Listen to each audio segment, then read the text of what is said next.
Hello and welcome or welcome back to the channel. I am going to try and keep this introduction short because there is a lot to unpack in this video. So recently, if you've seen it, came back to YouTube for a start and I did the Hitchhiker's Guide to Colouring. I'm going to link it in the description box below if you want to watch episode 1 first. And that was just like an overall how what I've picked up about colouring over the years, what I wish I knew about colouring over the years, things I love. And it is, I think, going to be the start of a new series on the channel of what I hope to be a very comprehensive and very useful catch-all of instructional tips and tricks videos for what is an amazing hobby. So today, as I'm sure you've seen from the title and why you clicked on this video to start with, we're going to cover backgrounds, the dreaded background. And I am surrounded here by 1,000,001 things, and hopefully this is going to cover pretty much all of the things that we use to create fun, exciting, hopefully quick, easy and simple, dynamic, colourful, creative, wonderful and amazing backgrounds on our colouring pages.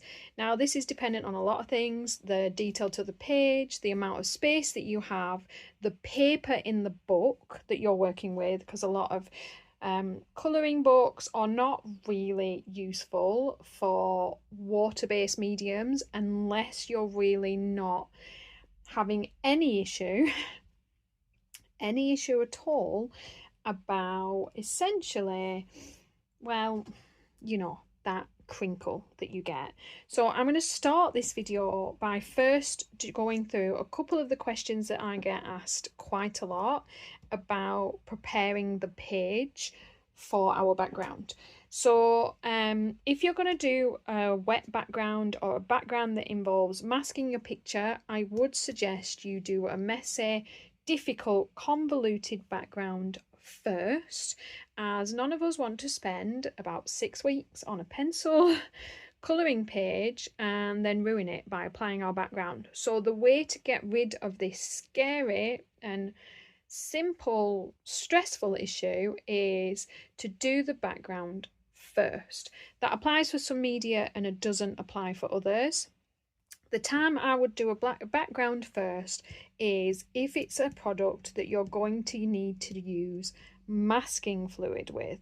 So oil pastels, they're very messy, they're going to get on your page, I would suggest it. A watercolour, it can be useful to mask, but that watercolour can spread underneath because it is a wet medium. Using a wet medium with a masking fluid, you're still going to get leakage like you would with alcohol markers, anything like that. I find that masking mediums are better for pad inks that don't really spread out. Oxides like your Tim Ranger's Distress Oxides, they're amazing for gel crayons, but used dry, obviously, because these are also a watercolour and can be used wet. You could use a thicker paint over them, and of course you could use pastels over them, but let's be honest, I'd just rub a pastel out if I was going to play those games. So I have here like little panels for all the different. I've had a day, people. I have been trying to get organised for this thing to make it fully bit of everything that you're going to want. I've tried my best with the lighting. It's one of those things I struggle with, so hopefully you can see well. I'm going to bring you down and into the panels that we are concentrating on first. So we have 2 things we can do very simply to our page. If we're going to use a wet medium that obviously is going to soak into our paper, we can cover our paper first with a layer of something that's going to help it a little bit. Your obvious options for that are clear gesso, and if you wanted to, a lot of people like to cover their black line ink with a bit of white just to lighten it. You're not going to completely cover it, you don't want to do that, but if you get your clear gesso in a white gesso instead, what you can also do is kind of work on those black lines a little bit, just to not remove them but to pale them down so that they're not quite as intense. You do need to be careful in that instance just how thick a layer of gesso that you put down. Now gesso is going to make your page quite rough, it's going to add texture, it's kind of the point, and it's not my preferred thing to do. I prefer the satin glazing liquid. Let's be honest, I'm a person who never works with wet media. I'm too lazy, I don't have the time, and I'm just not living that life, if I'm being honest. So this isn't like my preferred area, but if you are and you want to do it, I get this question quite a lot. So the two things apply in the same way, so it doesn't matter. That is the satin glazing liquid, the golden, and obviously that one's going to give your page a little bit of a matte sheen, with a bit less texture than the gesso does. So I'm going to pop it onto a palette. I'm going to use a thicker, wider, flat, soft bristled brush. I'm going to take some of this onto my brush, decent amount. And all I'm going to do is I'm going to sweep this in a very thin layer back and forth on the page. I've already got dirt. Make sure everything's clean.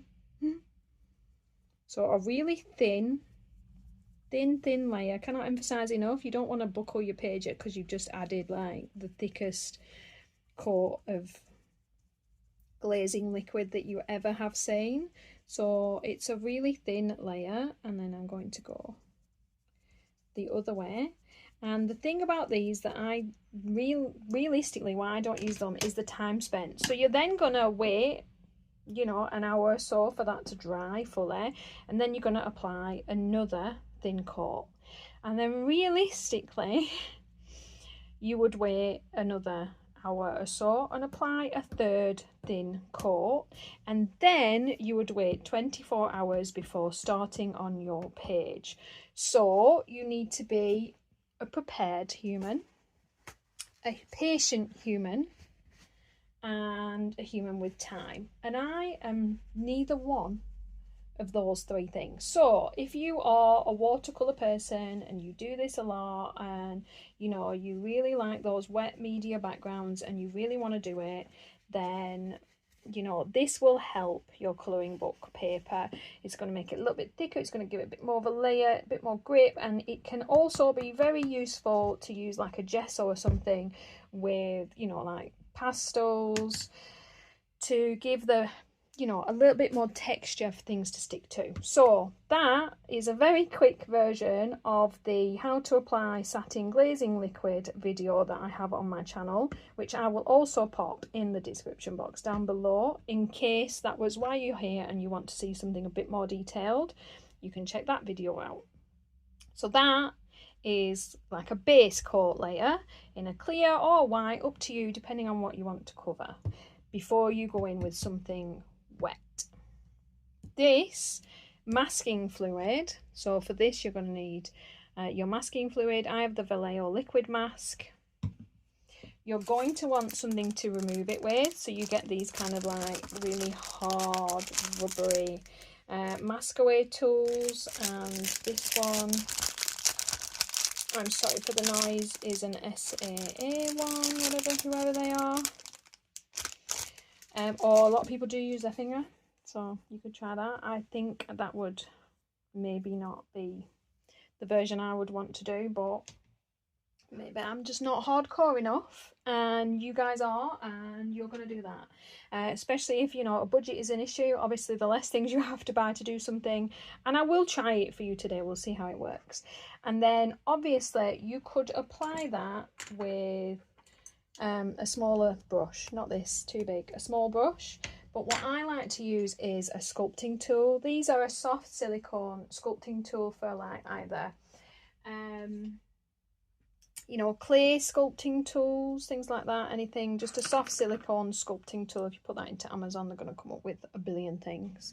And then all I do is, you know, I've given this a shake just because it's an old bottle, and what you find with an old bottle, when you open it up, it's going to be like set on top, so you want to really mix all that back in there, sort it out, take off your crust, and your mask medium should be, it should be a liquid, not a solid. Okay, so FYI, liquid, not a solid. So we have here, obviously I've done some of this already because I needed to prepare some of this and for it to be starting to dry, to be for the uses of the video. I can't be doing everything for about 30 minutes. And all you're going to do is apply a layer all the way up to the edge, covering everything in this pretty blue. You don't want too thick a layer, but you want to make sure you get it covered, because obviously if you miss bits, the mediums you're using are going to go right through. Mine's a bit bubbly because, like I say, it's super old and I shouldn't have shaken it. I should have rolled it, but you know, things were happening and that's where we ended up. And very likely, because of my bubbly situation, when this thing dries, I'm going to have to add some more masking fluid to some of these bubbles, because I can feel that they're just obviously going to be an issue, because they are essentially holes in my fluid mask. So avoid the bubbles if you can. And you're just going to cover, depending on the, you know, the medium that you're using. If you're just using something that, if you have a big picture, you can just go around the edges like an inch in or something. But if you know you're a small design with lots of bits and you're going to get your stuff all over it, then essentially you don't really have any choice but to just cover that whole thing in some masking liquid. So simple as that. And then all I do with my tool is I get a bit of tissue and that just wipes straight off. And it just stops you having to constantly repurchase brushes, because this stuff just dries into the bristles and is an absolute pain, just a brush killer. So one of these will probably save you many brushes of masking fluid types later. And then that, of course, is going to take a significant amount of time to dry. Checking the bottle now to say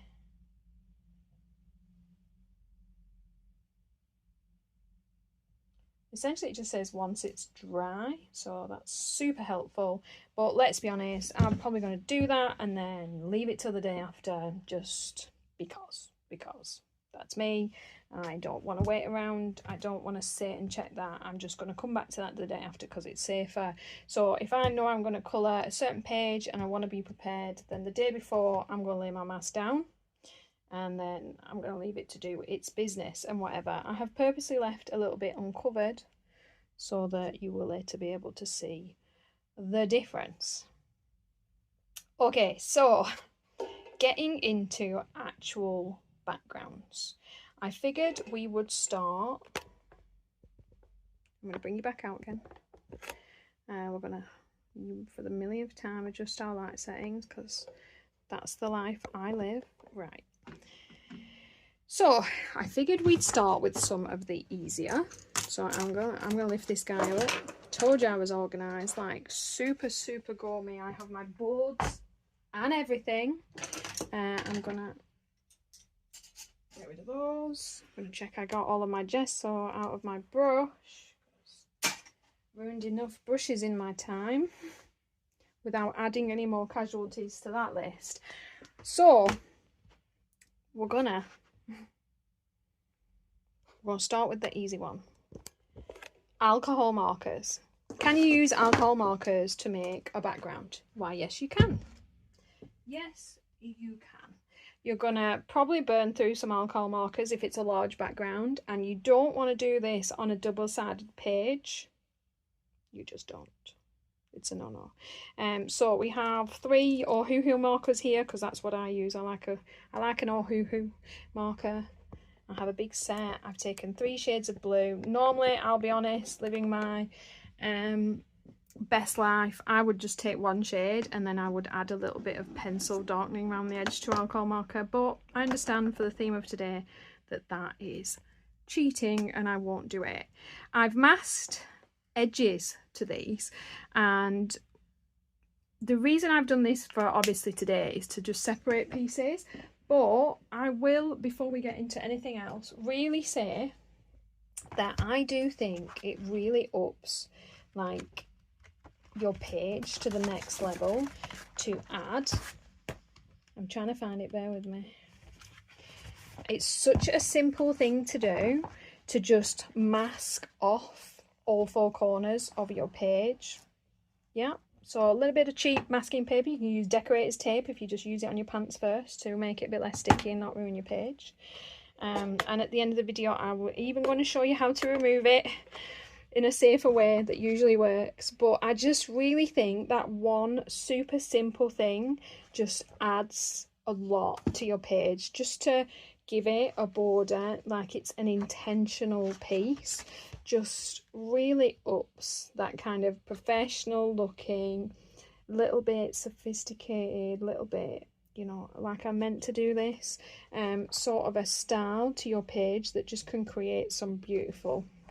And let's be honest, you could get crazy crafty and, you know, make a nice diagonal border. You can do whatever you want with it, just to add that little bit of something extra to your page instead of the whole background. But if you like to go to the edges, because some people do, I would just still advise kind of masking the side of your other page. It's just one of those things that, you know, it doesn't matter if it's a single-sided page, but it just irritates me if it's on the other side, and it probably will do you as well. So yeah, just you know, it's up to you, but I think you'll like, you know, the version. Now a lot of people will use a you know, the chisel tip for this, but I'll be honest, I don't like to. And all I'm going to do, the main thing with an alcohol marker anything, and let's be honest, even having masked this is going to bleed a little bit outside the lines, because that's what markers do. So you need to have thick enough black lines for this to really work properly. And what you want to do with an alcohol marker is to continue in back and forth strokes, constantly moving on the page and not letting your marker dry, because at the point where you do that, you're going to end up with streaks. That's just how it works. So it's got to be consistent, it's got to be constant. Your alcohol ink needs to still be wet as you lay your next line down to stop that kind of streaky marker look. Now this paper I'm using is just not alcohol marker base friendly, so you'll see I'm still getting a slightly look of kind of a streaky patchiness. But you won't get that if you're using like Amazon paper. Soaks up marker really nicely and you can get a really nice streak free finish, no problem. Like I'm obviously going to have to do more layers and back and forth, but you really need to stick to that basic rule. Back and forth, keep the edges wet. I think that was too light a blue to go into that one, but never mind. And you know, it's gonna give you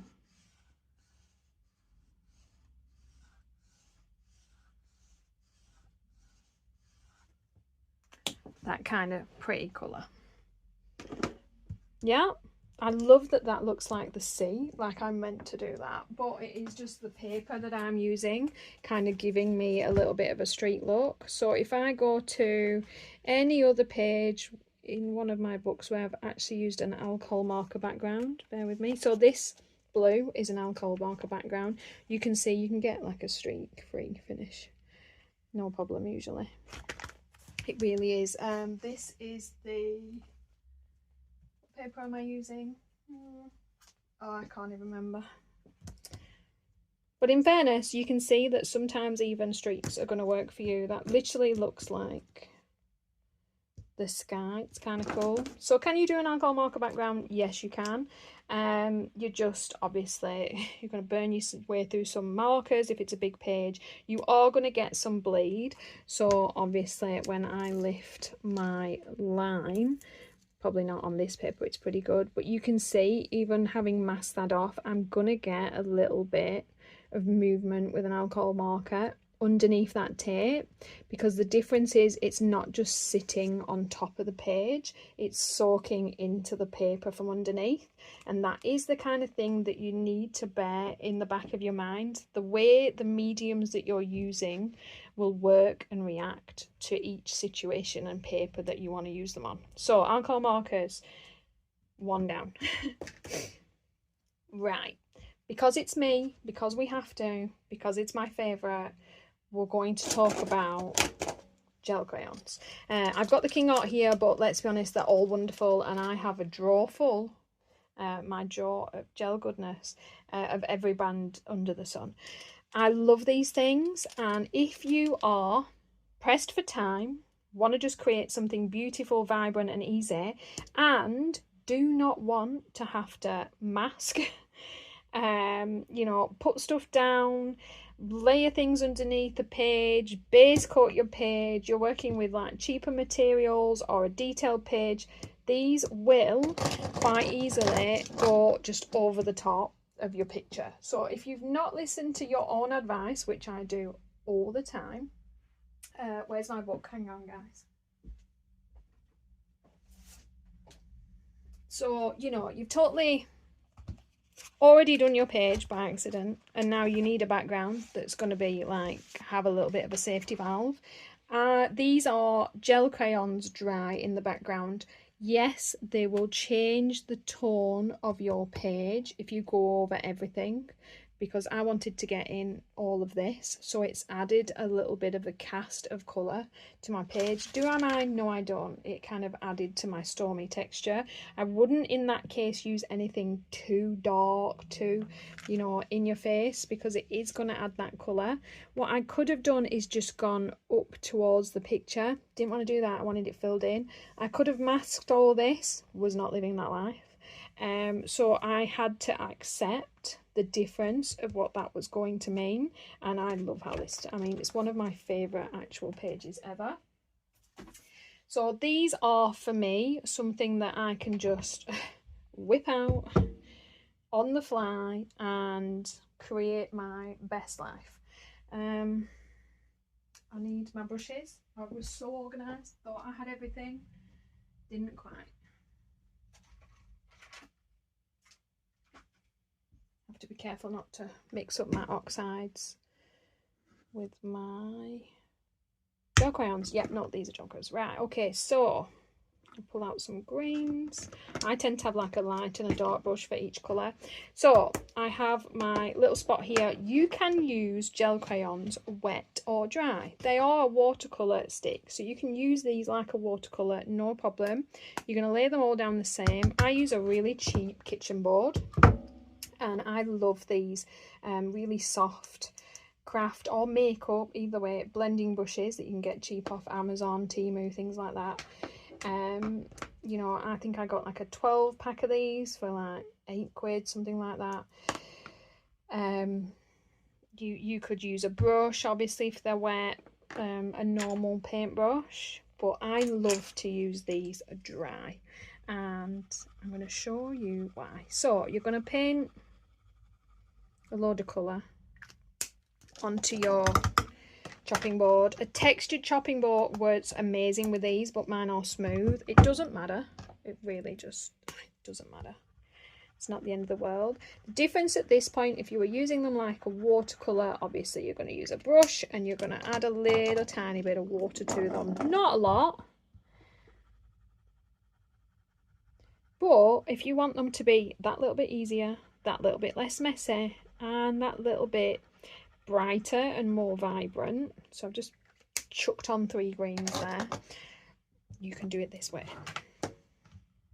I tend to go dark to light rather than the other way around. I just like to do that. I'm going to come in. I'm going to take my darker green brush.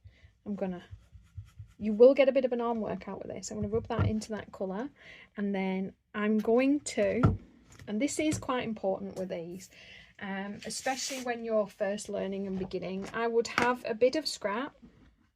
I would, even though I've masked, I would place it off to the edge, and then I would run my brush from the scrap onto my page, and you're going to see quickly why that is a good idea, why you're getting the hang of these, to do it in that way. So what that does is it takes off any bits or chunks from my brush, and any patchy messiness I'm not going to get on my page.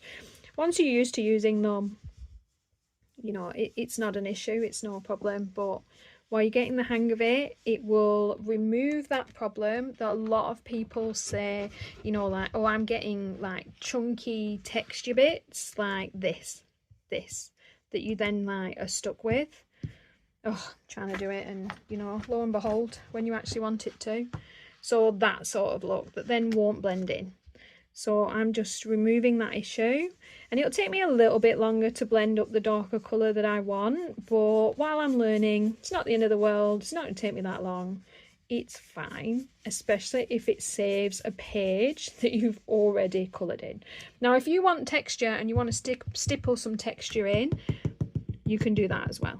It's not the kind of page that I do. I like a soft blend. So I'm now going into my medium green, which is kind of a bright green. And again, I'm just gonna work that in, and you'll see that I kind of like different areas of colour in my background. You can layer them over as well, but I'm just adding the different colours into random areas and spaces of my page. You could add even like a yellow or blue to this green if you want, like you saw on the pages that I showed. And we're just working this in.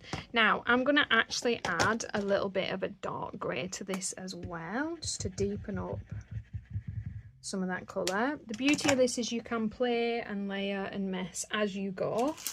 Don't have that colour, so we're going to go in with a new brush. And again, I'm just going to deepen that colour out a little bit. Plenty of colour on my brush. I'm just adding that in. I want a little bit more green, and I'll be honest, these things, they last forever. I mean, I have a drawer full of these things, and it was just a stupid thing to do because you use so little every time. I've never worked my way through a gel stick, and I've done plenty of these backgrounds. I don't think I've even got past, like, you know, the kind of tip of most of them. And then all I'm going to do is take my super light green as well, and rub that in to there, get lots of it on my brush, and very gently at first because you don't want to put blotches onto your page, but I'm just using that as an area of a different colour.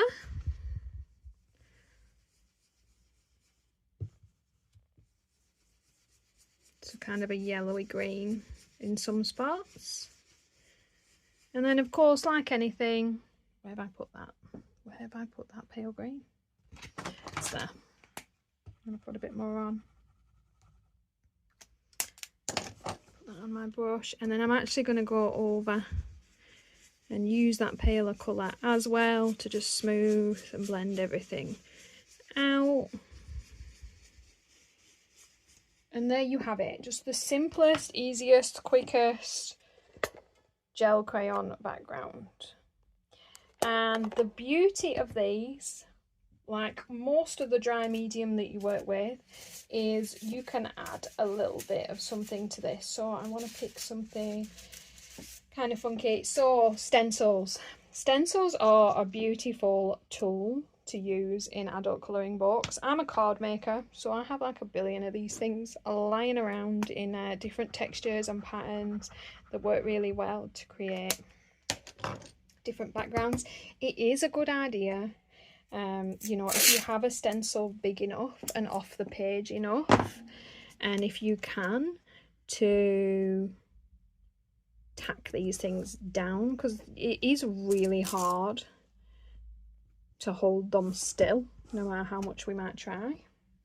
So I'm going to go back into my dark green, and I'm going to hold this down. I'm going to go the way of the stencil, trying to keep it still as I can.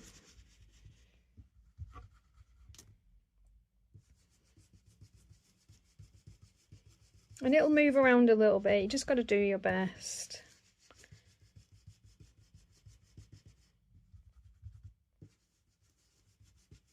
I would usually, like, you know, go a bit slower, really make sure that my stencil is going to stay still, stretch it out, and then go the way of the stencil.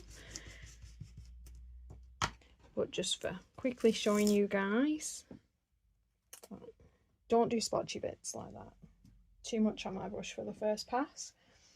But we can probably, there we go, mould that in a little bit. But as you can see, it's just taken that and just added of the quickest, easiest, simplest bit of contrast, and all of a sudden, you know, it's so much more interesting. And it really took nothing other than, you know, a stencil plastic added over the top. You can get loads of those cheap as well, Amazon, Temu, whatever. Just wipe your stencil off afterwards with some tissue to clean it, and done. I just, obviously, I wash my kitchen board off in my sink, and I'll be honest, I never really wash these. I just have some for each colour. But if you're going to wash them, you know, like a little bit of fairy liquid, give them a wash and let them dry fully before you use them again.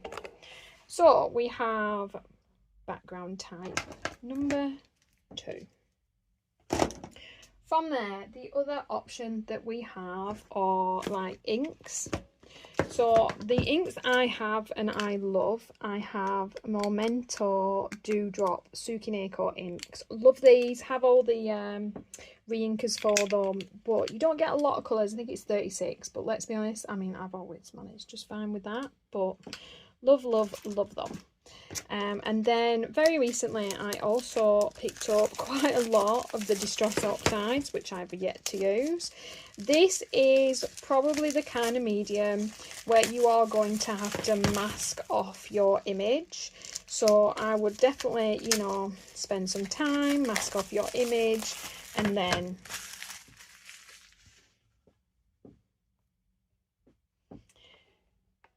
kind of, you know, do my background and then come back. So obviously I have the 2 versions here. Now you can use your brushes still, or you can also use like they're a bit like, you know, the actual little Tim Ranger distress things. I'll be honest, mine are a cheap version that I bought from somewhere, who knows, don't know, probably Temu, possibly, maybe Amazon, I don't know. They kind of just work by sticking the little pads on, and then you can, like, you know, have a pad for each colour or whatever. The cheap ones aren't quite as good, let's not lie to ourselves about it, but yeah. And the way these work, obviously, is you're gonna take your pad, you're gonna pop it into there. I would do the same thing while learning a new medium and kind of you know, work off from a piece of something just to see, because yeah, look at that, you know, you just, while you're learning something, you don't know how it works and operates, or, you know, the best way. I mean, let's be honest, if I was doing something like this, I'd do what I was doing and I would practice it on a piece of paper and not on my colouring page. I will always learn a new media or medium on a piece of paper. You know, why not? Whether I've coloured some of that page in or not, I don't want to just ruin a page of my colouring book for the sake of a little bit of paper and maybe wasting, you know, a bit of ink to have a go. So I've just laid that pink down with my blender, and then I'm going to add this kind of purpley pink. I have not swatched these first, which would be a good idea if you're going to be all sensible and dog hair and everything. That's my life. Creative about things. I do find that these kind of do blend it, even when you've got like a big smudgy piece, because you're kind of thickening that up anyway. They do seem to kind of blend and disappear really beautifully, but this might be the paper I'm using.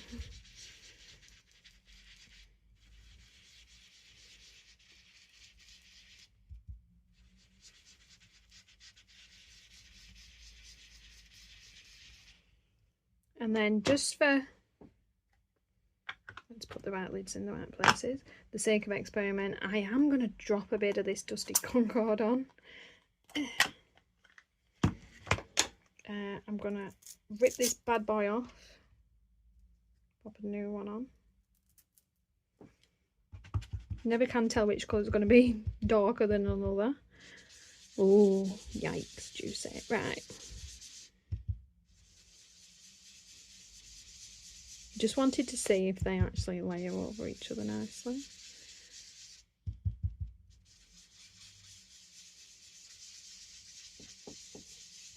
That noise is my floorboard creaking, by the way. I'm trying not to step on it. It's so annoying. It's like right in front of my desk.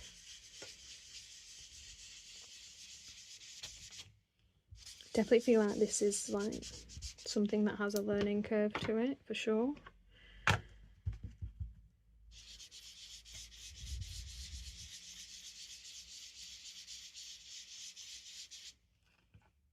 They're pretty fun though. Yeah, you're definitely going to need like a masking medium for that though. That would just completely cover your page for sure. So we've now got our little bit of pink.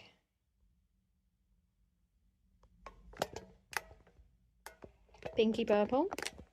And they really are as simple as that. Obviously you're going to mask it off, you're going to cover your drawing with some masking fluid if I were you, and then you can kind of blend and create to your heart's content.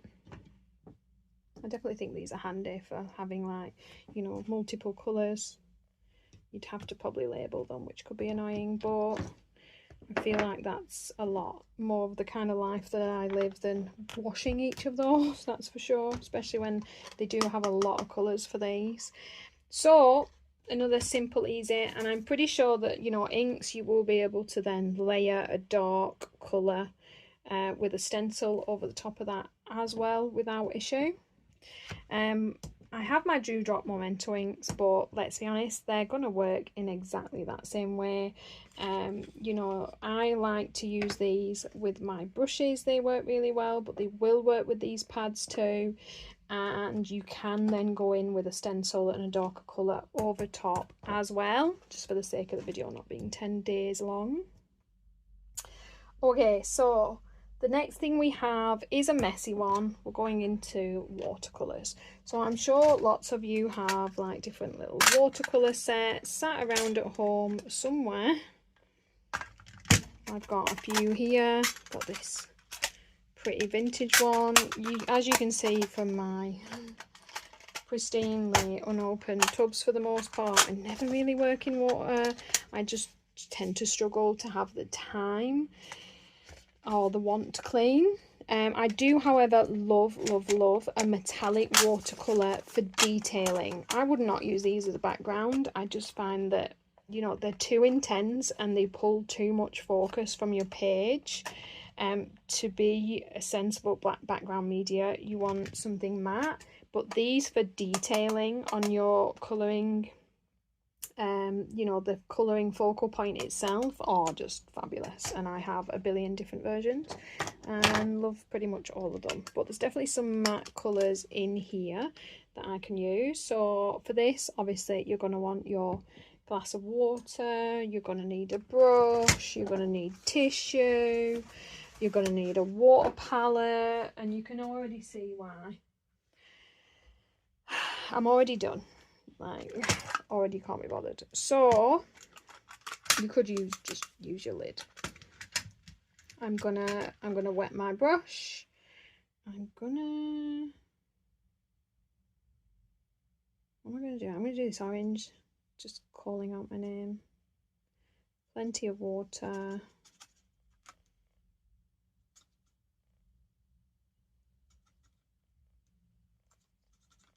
I'm making a mess already. I want to water that down. There's different versions you can do for watercolours. You could do wet on wet, you can do dry on wet. Obviously, I mean, you're working with a colouring book, so the wetter you make it, the more paper distortion you're going to get. So it is up to you, but do be careful of kind of bleed through and, you know, just destroying your paper. When your paper gets too wet, it can start to pill and peel, and you actually lose the top surface of the page. But for a background, obviously you are wanting to cover the page itself. I'm trying to think, do I want dark to light streaks?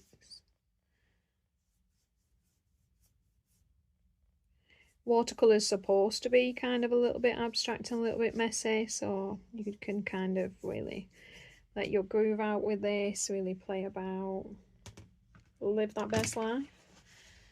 I'm going to add a bit of red as well, I think.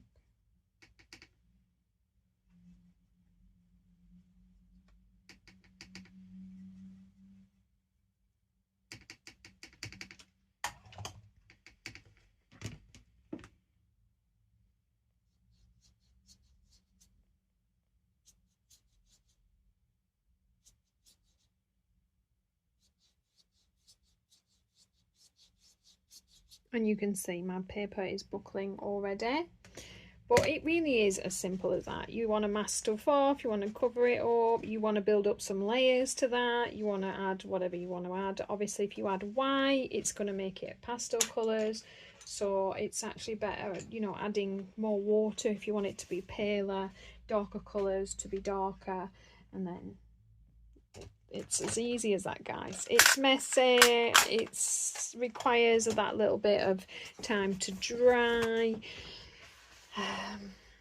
You know, no matter how much you try to reduce it, you will get a little bit of buckling, a little bit of crinkling. It just is what it is. It's inevitable. There are things to then combat that, like people iron their pages. Obviously I'd put something between your iron and your paper if I were you that was a fabric. They put books on top of their pages. They spend a lot of time, like, you know, thinning their pages back out later, but it's always going to add that bit of texture and thickness to your book. So if that's something that's going to really bother you, then, you know, maybe avoid the wetter mediums the way I do.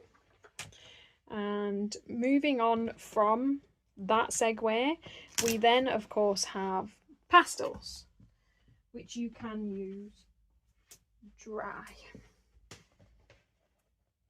Back to the other sheet. Let's go the other way. So again, there's, you know, like anything, many versions of this. There's the bougie expensive pan pastel option, and I say that, but I mean they last so well. You know, again, I've used these quite a bit and not really touched the edge of anything. I'm just going to select some light and dark shades of green here. They are more of an artist quality, artist grade kind of colouring medium, so you do get those kind of more like natural, pretty colours instead of just bright colours. And then of course there is the soft pastel option, which does come in a lot of different, very affordable versions. The one I've had and used for a long time is of course the Mungyo soft pastels. I love these. They're about £10 on Amazon. Or Tesho do a very nice brand, or Hoo have a set of their own. They all have them. They're all pretty similar. Obviously they all work in pretty much a similar way. With the, you can use chalk pastels as well, but I tend to find that you don't get as much colour payoff from those. They're a bit drier. I do only really tend to work in a pan pastel or a soft pastel. I have a little knife. It's a cuticle knife for kind of breaking up my soft pastels if I want to, and then when it comes to kind of blending them out on your page, I just find like sponges tend to work the best for me. The soft tools, if you want to invest in those, are like fantastically amazing. And I am going to play with the pan pastel for the demonstration today. So soft tools, you have these little, look like builder's spatulas with a little sponge on. You can get just little sponges themselves. You can get big sponges for bigger areas. It's all pretty much the same sort of thing. I'm going to try this bigger sponge today, I think. Let's play and see. Obviously, again, not all that is crinkling. Papers are going to be textured enough for, you know, the best results from your pastel, but it's one of those you can only try. So I'm very gently tapping this, just tapping it into my pan, because, you know, pan pastels, they are soft. And again, I'm going to work that onto my page just to get kind of hopefully a smoother blend. Honestly, get rid of the dog hair. Pan pastel are going to be dustier. So if you do have any issues with things like that, you know, if you've got pretty bad asthma or breathing difficulties, COPD is probably the sort of thing that, you know, you want to be avoiding these kind of things in the air. Even if you don't have those issues, I would advise working in a well ventilated space. If you're going to work with dusty dry media or aerosols, or, you know, paints or anything with strong smells, you know, really, you know, be careful, look after yourself. So we're just blending that in and around, and then I'm going to take some of my little tools here and some of my grains, and I'm going to then add that on top. And pan pastel's about kind of slowly building up thinner, finer layers, and you're not going to get quite as dark or vibrant a colour as you will with your inks and even your gel crayons. These are going to look, you know, dustier, but you can get some really beautiful and, again, simple background effects that are, again, they're dry, so they're a bit less messy, which, you know, I love that life. I don't know if that's got a little bit of brown in. And just going to be able to, I use a lighter colour to blend my other colours together. I've always done that. I do that with everything. You could use a colourless blender, I guess, but like I say, I just prefer to use a lighter tone of the same sort of colours to just, you know, you can see you're starting to then get that smoother finish, blended out appearance. It will, of course, lighten up what you've put down, and then it's a case of working in the layers and adding your darks back in. I'll be honest, my lighting is not helping these things to look beautiful at all. Hope this looks better in playback than it does while filming, I'm telling you. And it is, again, about a little bit of patience and build up, and again, you could use stencils and cutouts with these. Different texture versions.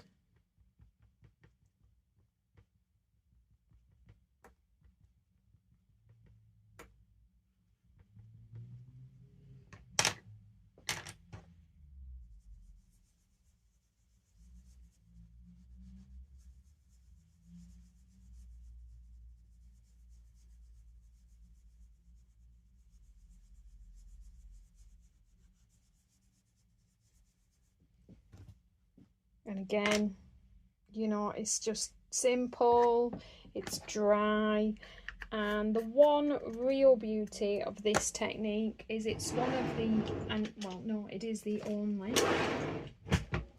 time that you're then going to be able to do hang on, sorry for that atrocious noise, guys. Look at the size of the rubber in this that I'm working with. Let's try that again for better effect. Kind of ruined the lead there, didn't I?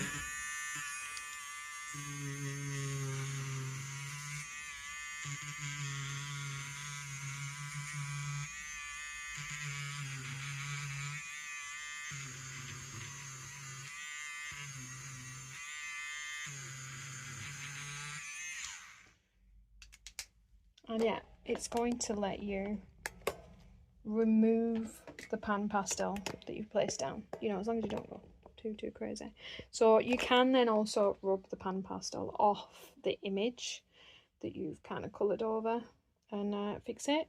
So again, pan pastels work in the same way as soft pastels. You could use you could still use these. You could use foams, you can use cotton wool, you could use makeup brushes, you could use eyeshadow brushes, you know, you could buy some soft tools if you want to be all bougie about it. And you can also, in fact, I might actually show, because it is another version of it is a little bit different. So you can apply your colour and pigment straight to your page as well. So with a knife,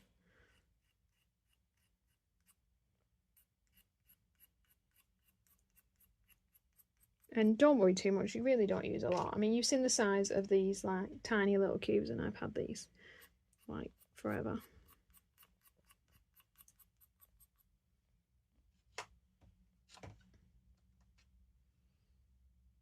This is messy though.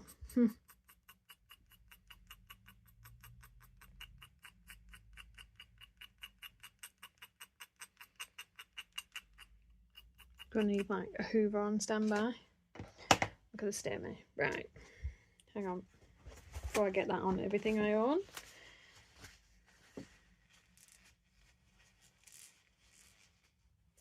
And then we're going to take a blending material of some sort. I mean, there's lots of things you can use. You could use tissue, you could probably use your finger if you get right down to it. I'm going to try one of these. I'm intrigued. Intrigued, let's say, to see if this would work. You're not going to be able to be super precise about this. I mean, you could probably do it that way, like dab it in first and then spread it around, but let's be honest, you can only kind of hope to get certain bits of pigment in certain places. I mean, I could at this point swap to another one of these and then do my lighter blue separate. So actually, in fairness, that's probably an idea. Let's try that. Whip it off. And then where I've placed this lighter blue, I'm going to get obviously a very different colour and tone. And you don't have to place all the colours down at once. Like, I could have put some dark blue in places and blended it out, and then medium blue and then light blue, and this is just me trying to get through some different background techniques. Yep, those work actually pretty good. Love it. Will remember that for future actually. Beautiful. This green was just a bad colour blending choice. And no reflection on a pan pastel. Oh, I actually really like how they work for the soft pastels. Ooh, learn something new every day. Might have to use that. Okay, so again, look at the mess, look at the dust. Like, literally need a vacuum. Like, it's everywhere. It's all over my next page. It's all over everything I own.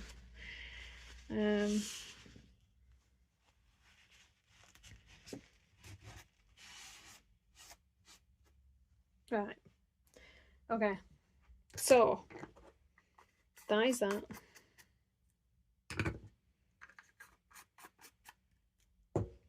We're gonna brush that off for my last panel. That's what we're gonna do there. Okay, the dreaded oil pastel.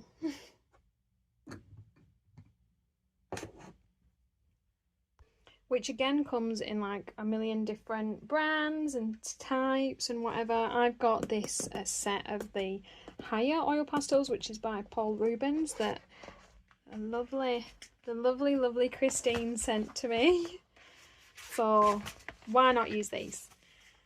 So I'm going to pull these off. These are like oil pastels. These things are like juicy wet through, so we do end up covered in oil, but it is what it is. Maybe wear a glove. Right, let's see now. like wet through. Look at me, wet through. So I'm just gonna pop some colour down. Again, with an oil pastel, I would mask out my image. These things are messy. They're going to get everywhere. You would then want to add a fixative over the top to set that down, so they're not going to transfer every time they're touched or anyone goes near them, for sure. And they have a bit of a trickier learning curve, that's for sure.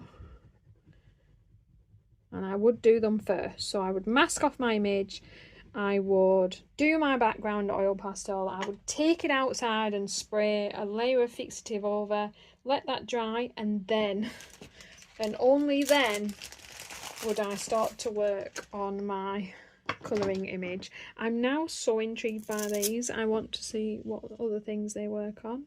So I'll be honest, the shame with oil pastels is I've found the only real way to beautifully blend these things is with your finger, but you know, you don't know what's in some of these things, so it's not the healthiest option, and therefore I'm always constantly trying to find other ways to do this, but I have so far never managed to find anything that creates the beautiful finger blend. So I'm going to try this. Let's see, because yeah, everything else soaks the oil off and dries the pastel. Like look at that mess. I can even go back in now with some more. I'll put some yellow back over the top of that. Wrong yellow people, wrong yellow. These are so wet and full of oil, it's unreal. So I'm just gonna like lay a couple of those colours back over the top of there, and then like look how much oil is in there. It's soaking into the skin of my finger like God knows what. And if only this worked as well with gloves on, like would not have a problem, but it doesn't.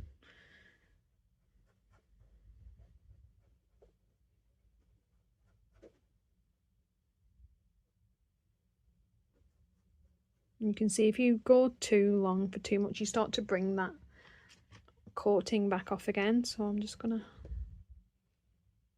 lay some more down and blend that back in.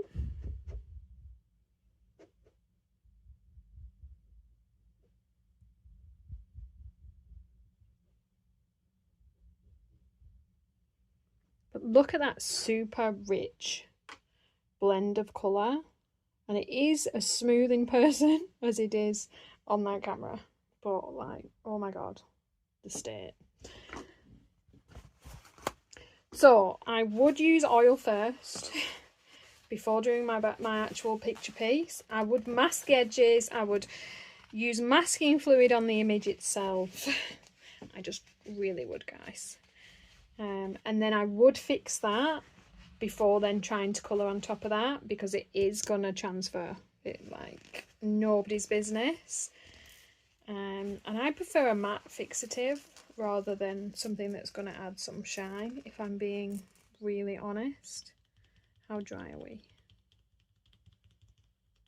It's getting there. Right, so before we go into sorting out this masking fluid, beautiful, we're going to do the last background medium that I have here for you today. Oh yes, guys, I included everything. I'm gonna actually put this upside down for the sake of not leaning in other mediums.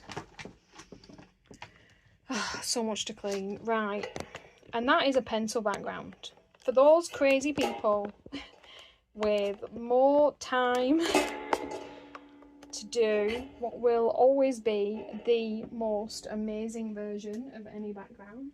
They use a pencil,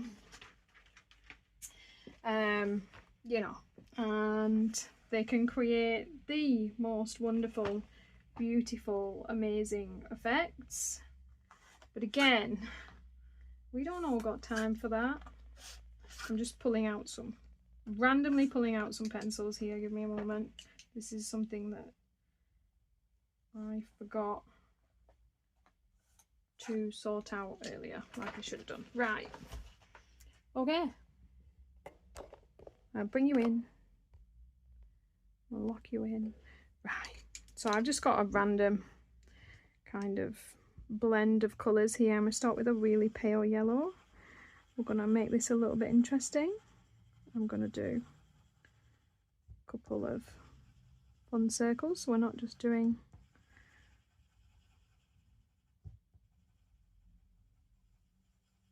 we're going to then blend that off and out. Again, I would still mask my edges for like a really beautiful border, never does any harm. And then we're going in with our second yellow after that, and we're working that around the first and then blending it in towards it, and then also blending it out for the next colour.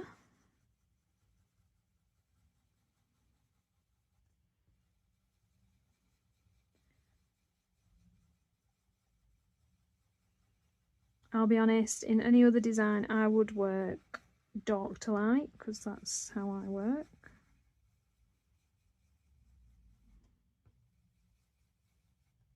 So we've got our kind of muted lighting effect, and then I'm coming in with my depth now. So this is my shade, my darkest colour. I'm going to just bring some of that in around the edge, and then I'm going to let that disappear and fade out for the next colour.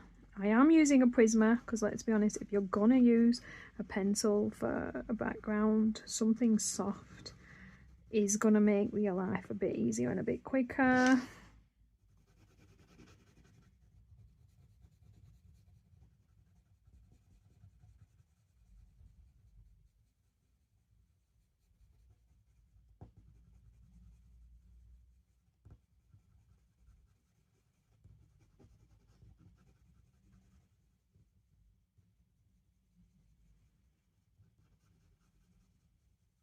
Just giving myself kind of a purple edging. Coming in with a red next. I'm going to drag that out a bit further. Start to create some shape.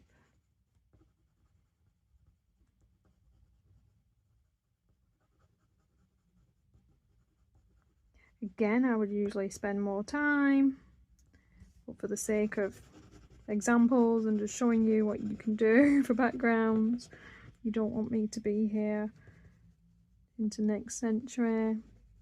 You want to just fade these off into allowing the next colours to be added, so you're not going to get harsh lines.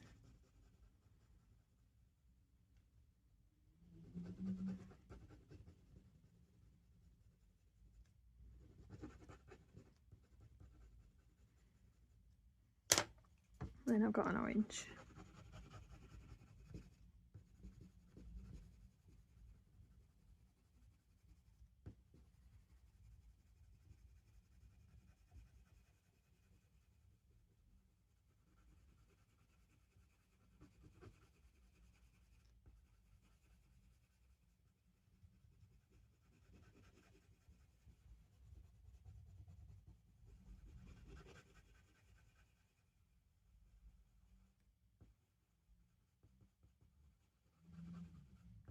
Fading that out and being a little bit, like, you know, gentler and more careful around that previously placed yellow.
We're back in with our depth.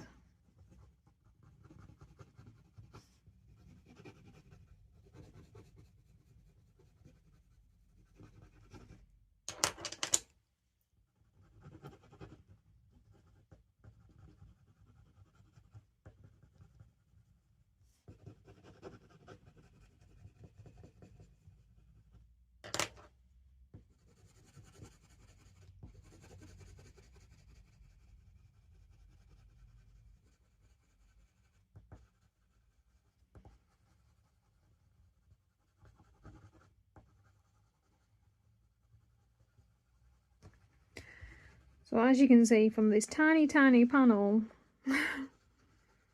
the amount of commitment required and effort that goes into a pencil background. So respect to those people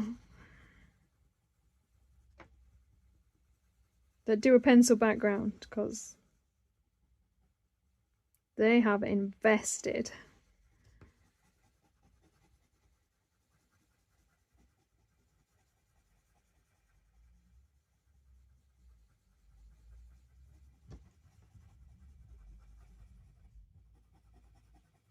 Now mine a polychromos one. This is the quicker version with a Prisma. I'm slapping one together rather than layering one in.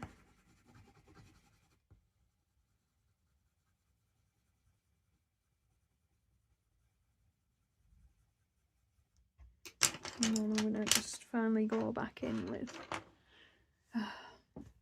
Can anyone see my pencil sharpener?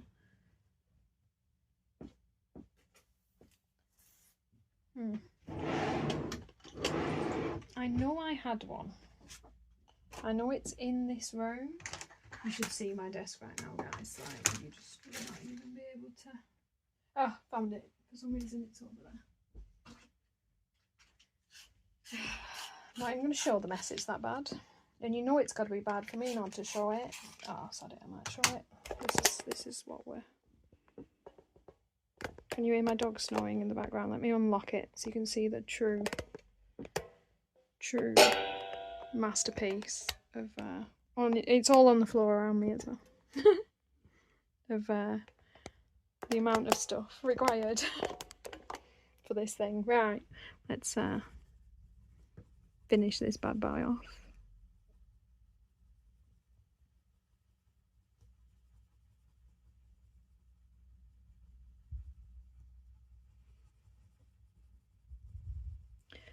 Like I said, it's rather a sloppy, basic background. You would put, even with the Prisma, a lot more layers and effort, realistically, into this.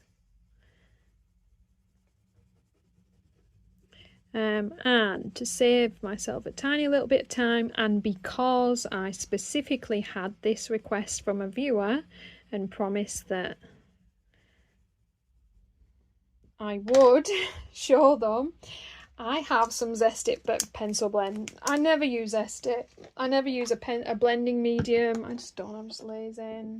Well, I suppose I'm not lazy in a way, because pencils take forever, but it's just not the way I work. I've now also found them. And a viewer did specifically ask how to use like a blending medium, like a Zest-It or something. So I use it with an open window, because this thing stinks. You don't want to be breathing it all in. And just an earbud.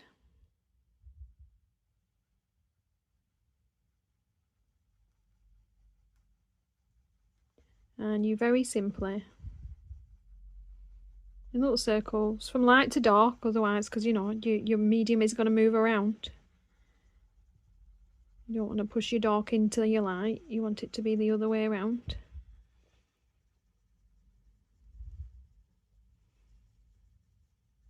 And it's essentially going to, you know, transform it into a bit of an oil medium that will move around.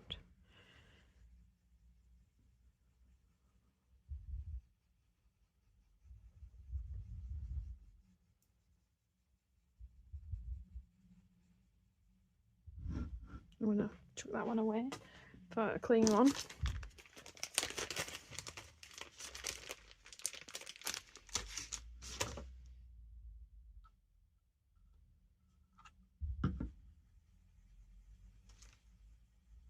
Push that back out of my pale spots.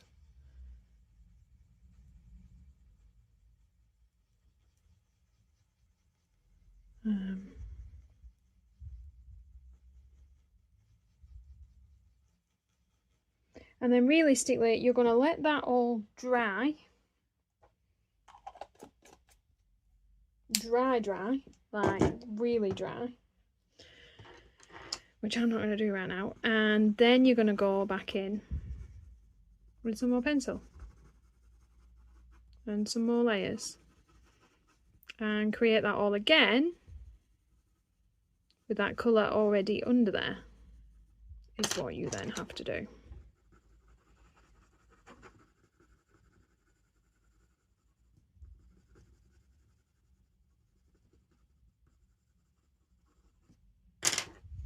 Pencil.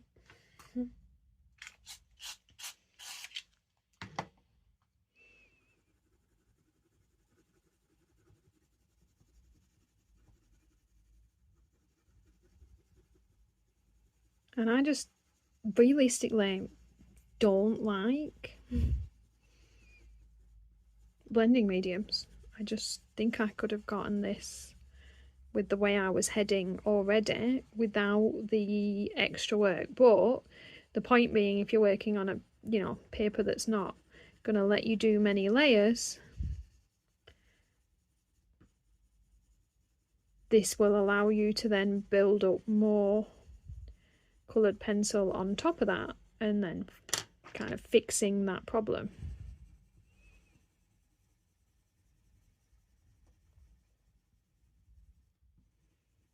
Because it's not dry, it's kind of moving around a little bit, so that's why you're getting that kind of weird effect at the moment. It's still dissolving what I'm putting on top. You do need to let it dry.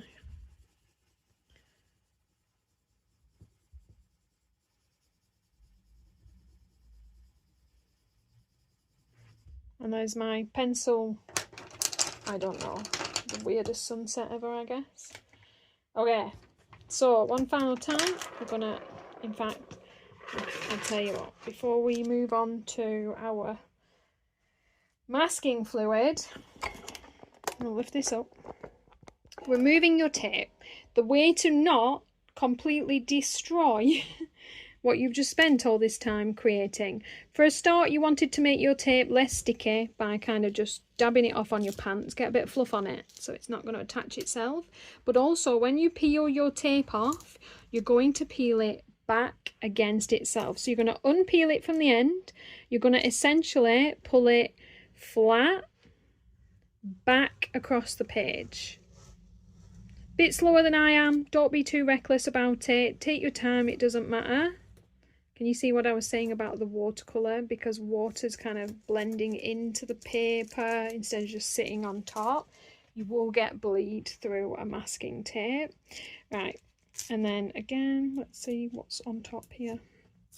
So every single time with every single piece, you want to pull it off the table that it's stuck to, but then when you hit the paper, you really need to go against the tape. I very, very, very rarely, I'm not going to say never, because it does happen, I'm afraid, no matter how much you might try, especially when you're using a new tape, like for the first time, that might be a bit too strong. Very, very rarely have any issue removing tape this way. And so you're just going to roll all your tape back, revealing all your beautiful, I just ripped that one. See, it's going to happen sometimes. In fairness, I was being a bit rough and quick. You want to do it slow, guys, you know, slow and steady wins the race. There we go. So that you then reveal your, you know, unless the alcohol markers and watercolour, beautifully sectioned off panel pieces.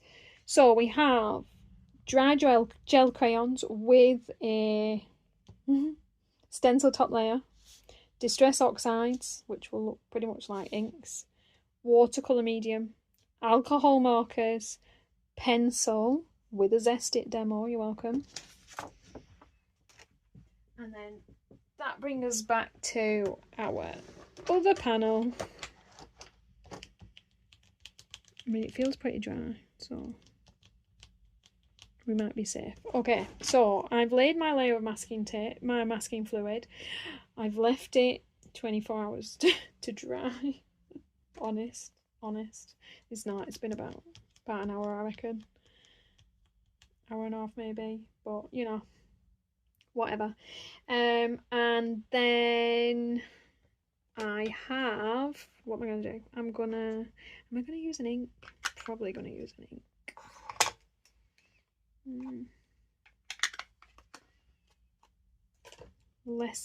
Nope.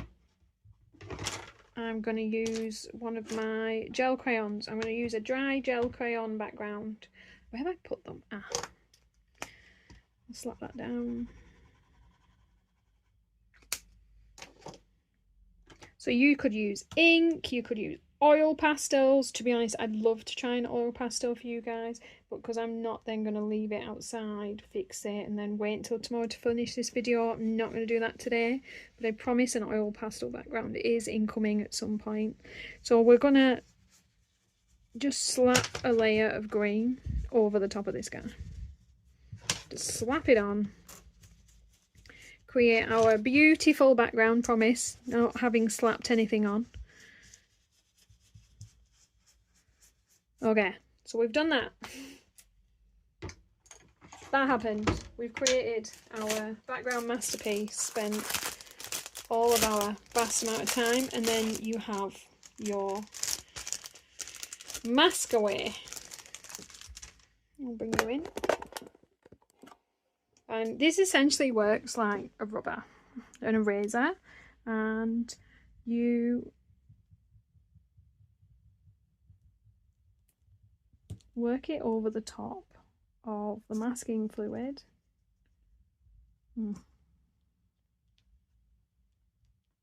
I say this. First you need to get like a bit of a loose edge.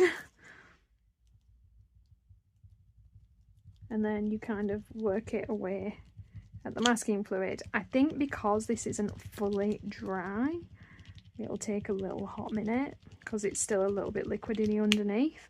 But you're essentially gonna, as carefully as you can, because you don't want to destroy the paper, rub it off. Now, what I've heard a lot of people do is to kind of, my ink is moving because I didn't let it dry. Don't do that after all your hard work and efforts. Let your page dry. If it's a medium that needs what's the word, preparing first, then prepare it. Ooh, what a valuable lesson. So be careful of the amount of pressure, and that you don't then lift up. Can you see what I did here? I took the top layer off the page. This is a learning curve for me as well as you guys. So what I've already learned there is you want to roll your masking in gently. So again, I would try this on like a bit of a card panel or something for the first time rather than my, like, you know, colouring book, like anything. And you're just rolling it off. I feel like if my masking was dry, I wouldn't be having this issue. Because where the layer is thinner and dry, is just coming off nicely and my paper's fine. But in the middle, where it's still kind of wet and sticky, it's taking off my paper. So valuable lesson. Let your masking dry properly and be careful in your peel off.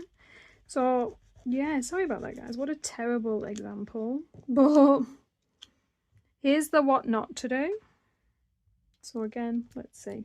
Where I put a nice thin layer here and it's dried properly. Can you see the difference? Like when it, the wet bit there.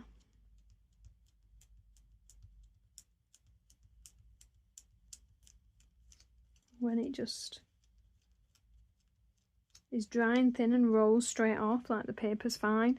I feel like masking paper will be a serious like learning curve. Again, you're going to pop all your paper off.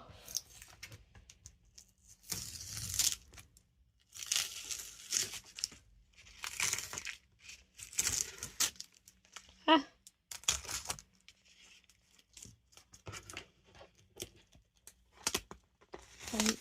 Oh, see, we're going from bad to worse now. So,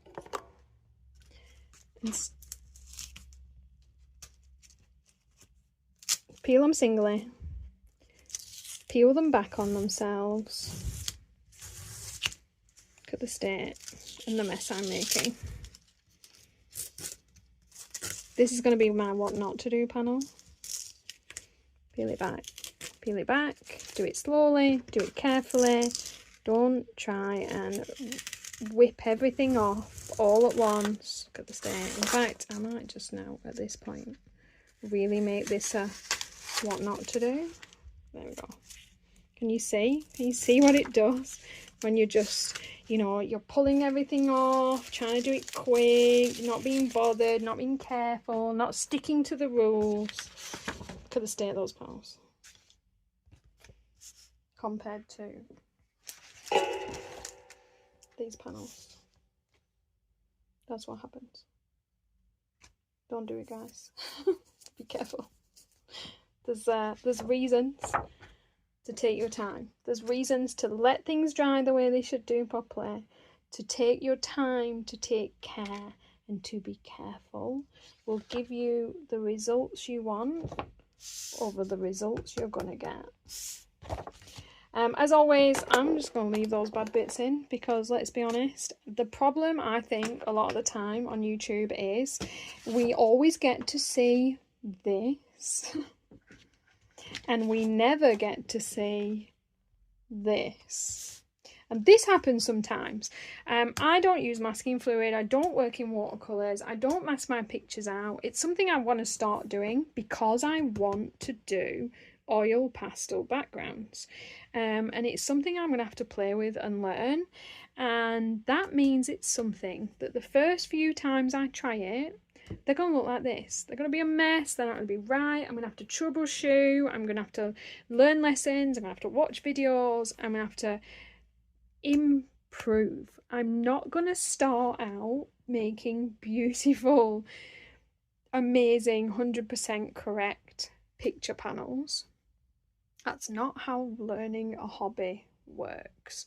My pictures didn't go straight from, you know, bland, plain, flat, one colour pieces to highlight, low light, lighting, strobe effect, bokeh background kind of things on day 2, you know. And so yeah, I'm gonna, warts and all, that's what happens when you're learning, doing, and going a bit too quick instead of, yeah, I've spent an hour and a half filming this thing and now I've got a bit of a headache and I can't be bothered, and I should have stopped my hobby and just left it alone until I was ready to come back to it. And it's probably one of the most valuable lessons that we actually learn, that doesn't just happen to us, that happens to everyone. Especially me, though, I think. That's how we always think, isn't it? Like, am I the only person that does this? Like, oh my God. Like, why didn't I let that dry? Why didn't I just finish and come back tomorrow and, like, listen to my own advice?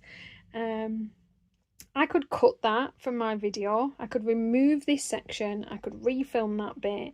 I could unmask that and make it beautiful. And I'm not going to, for the simple fact of, I think that kind of thing does more harm than good, to see these perfect tutorials from beginning to end of people that have been doing something so long that they're beautiful every time. I'm good at this stuff. I do it all the time. This is new to me. Oil pastels are new to me. You know, masking is new to me. That's what's going to happen. And eventually they're going to look like this. It is what it is. Rant over. I'm sorry, guys. That is the end. There we go. Let's do that. Okay. It never happened. Beautiful. I hope you've learned something useful in today's video. If you did, please give me a thumbs up. Please subscribe. And of course, if I have left you with questions, pop them in the comments down below. And as always, I will see you in the next video. Thanks for watching.